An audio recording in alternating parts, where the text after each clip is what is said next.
It's time for a tale from a train from contributor David Sedaris.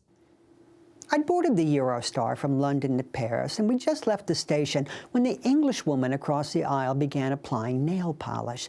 "Tell me you're kidding," I said. She was in her late 60s, sitting with her husband, who wore shorts and had a long pink face.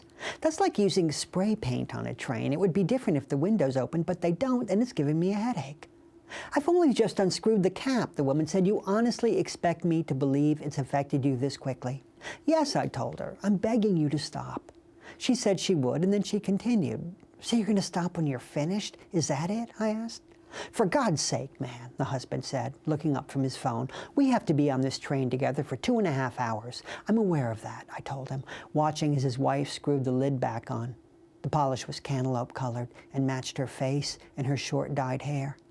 "If you've got a headache, take an aspirin," the husband said. He wasn't as involved as his wife wanted him to be. Wasn't chivalrous, just tired-sounding. I guess you could say I won, but it was a hollow victory. I don't know what it is with me and nail polish. The smell goes right to my central nervous system. I've never seen a French passenger do her nails on a train. Rather, she's always British. Do they not smell it, I wonder?